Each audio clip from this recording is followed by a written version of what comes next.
amo las bibliotecas, me siento en un sitio que no es ajeno a mí. Yo nací en una casa donde había una gran biblioteca. Tal vez el primer bibliotecario mío fue mi padre. Me siento muy honrado de ser bibliotecario.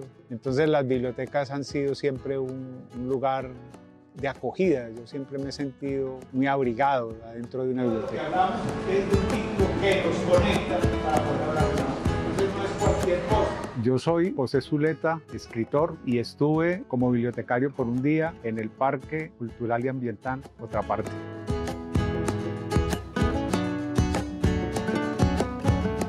Bueno, la primera biblioteca pública en mi vida es una biblioteca que se llamaba la Biblioteca del Centenario. Quedaba más o menos cerca de mi casa y que había estado cerrada durante un tiempo. Y de pronto la abrieron, hicieron una gran promoción de esa biblioteca y yo empecé a ir allí.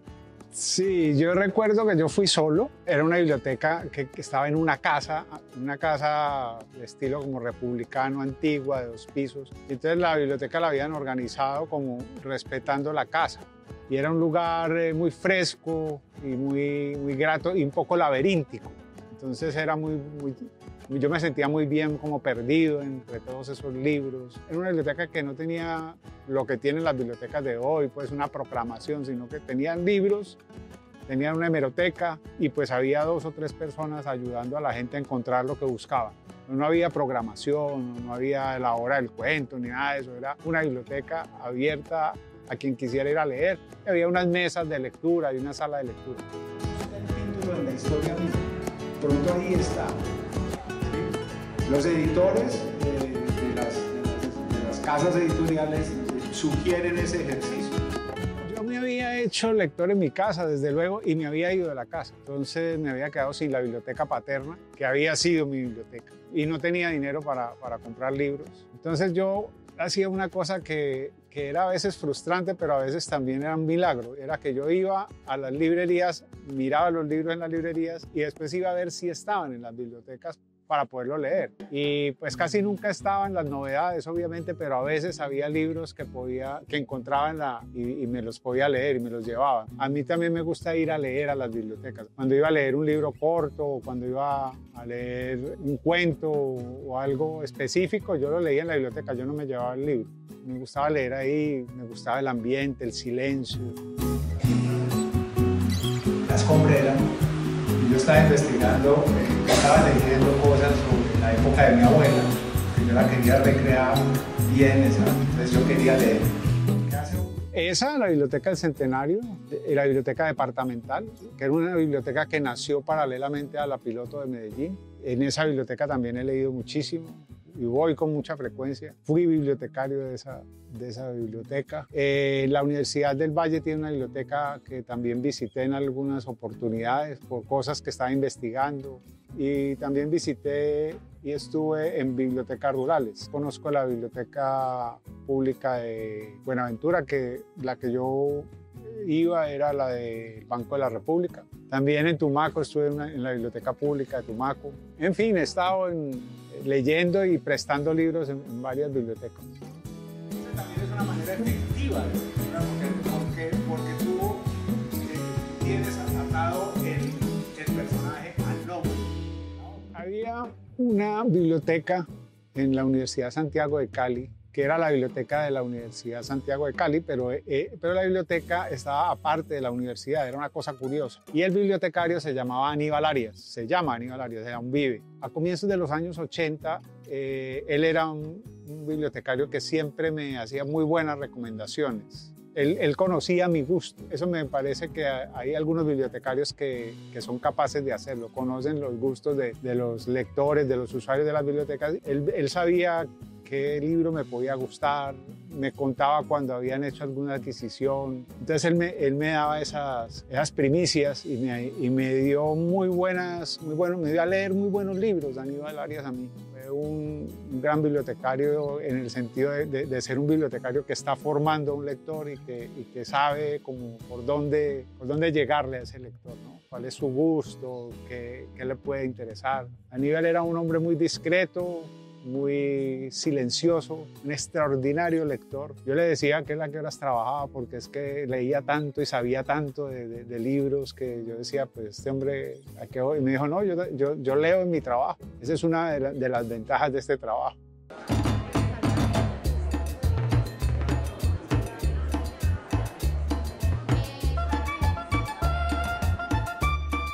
Llegué a ser bibliotecario de una manera muy particular. Yo trabajaba y hacía parte de grupos que tenían que ver con tertulias de lectura. Nos reunimos en una biblioteca un tiempo, en la Biblioteca del Centenario, pero también nos reuníamos en el taller de un pintor o en una casa. Y ese grupo pues se volvió como a veces íbamos y pedíamos las bibliotecas para leer, la gente se acercaba y oía nuestra lectura en voz alta.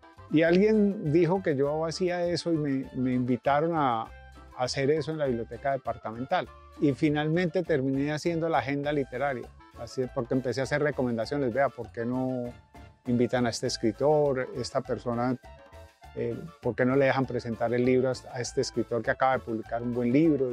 Y entonces un día me llamó la directora, que se llamaba María Victoria Londoño, y me dijo, ¿usted por qué no viene y hace la agenda literaria de esta biblioteca? Entonces me volví bibliotecario ese día y ya pues me dieron oficina y empecé a trabajar allá. Ahora me parece que hacer de la lectura es algo crítico, no solamente es leer para mí, y de hecho por eso estamos en un club de lectura.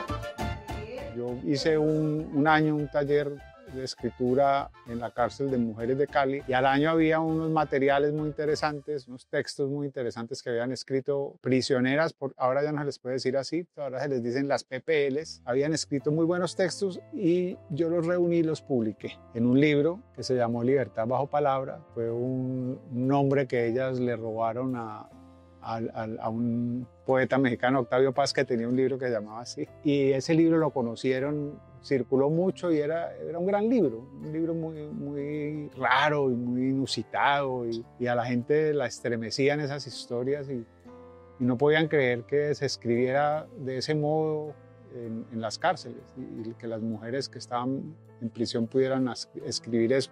Entonces empezó a crecer, eso se volvió un programa del IMPEC, y luego se metió el Ministerio de Cultura y terminamos haciendo 21 talleres en toda Colombia de manera simultánea y lo hicimos durante 15 años. Publicamos 15 libros que están en línea y que se llaman Fugas de Tinta. Entonces era una especie de narración del país desde las cárceles, ¿sí?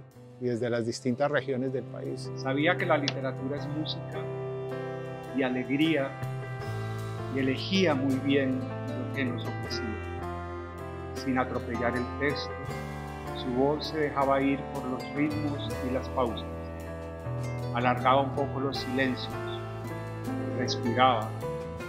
Yo me acuerdo de una mujer que escribió una novela, se llama Un bien que me hace mal, y es una historia de una mujer de una familia de clase popular que de pronto un día, por una circunstancia completamente gratuita, prueba la droga y la vida le da una vuelta absoluta. Ella se volvió de un día para otro ser y entonces cuenta qué es ese mundo y qué es la calle.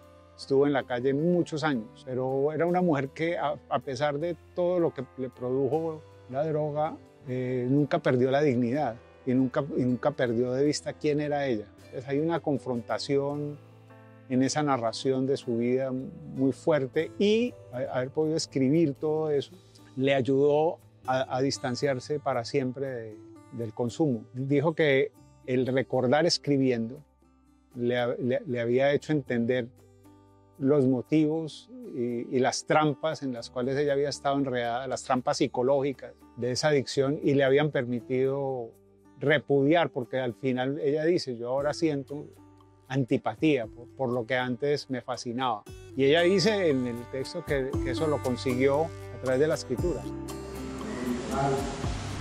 Porque pues uno necesita pues, de las bibliotecas para muchas veces. Sí, no, las bibliotecas han evolucionado, se han vuelto lugares de encuentro, se han vuelto lugares donde suceden muchas cosas. Yo, por ejemplo, conozco una experiencia muy bonita en la biblioteca departamental de Cali, y es que al lado de la biblioteca, a unas pocas cuadras, queda la plaza de mercado de Alameda, el barrio Alameda. Y allá hay una cosa que es que los campesinos vienen en los buses de escalera, allá se les dice chivas, desde muy temprano, cargados de verduras de todas las montañas, y generalmente vienen mujeres con sus niños, y esos niños se quedaban todo el día por ahí dando vueltas en esas plazas. Y a una bibliotecaria de la biblioteca departamental se le ocurrió que esos niños podían estar ese tiempo en la biblioteca, y armó un programa para esos niños. Tenían que abrir la biblioteca más temprano y entraba la bibliotecaria que iba a estar con ellos, y ellos se regresan a las 2 de la tarde. Consiguieron incluso darles desayuno y almuerzo, y a las 2 llevarlos allá para que se fueran con sus mamás. Ese es uno de los programas más hermosos que he visto, y fue una observación que produjo esa intuición y produjo ese programa. Contenía su entusiasmo para que la lectura no se contaminara, y así construía una experiencia grata, casi siempre inolvidable.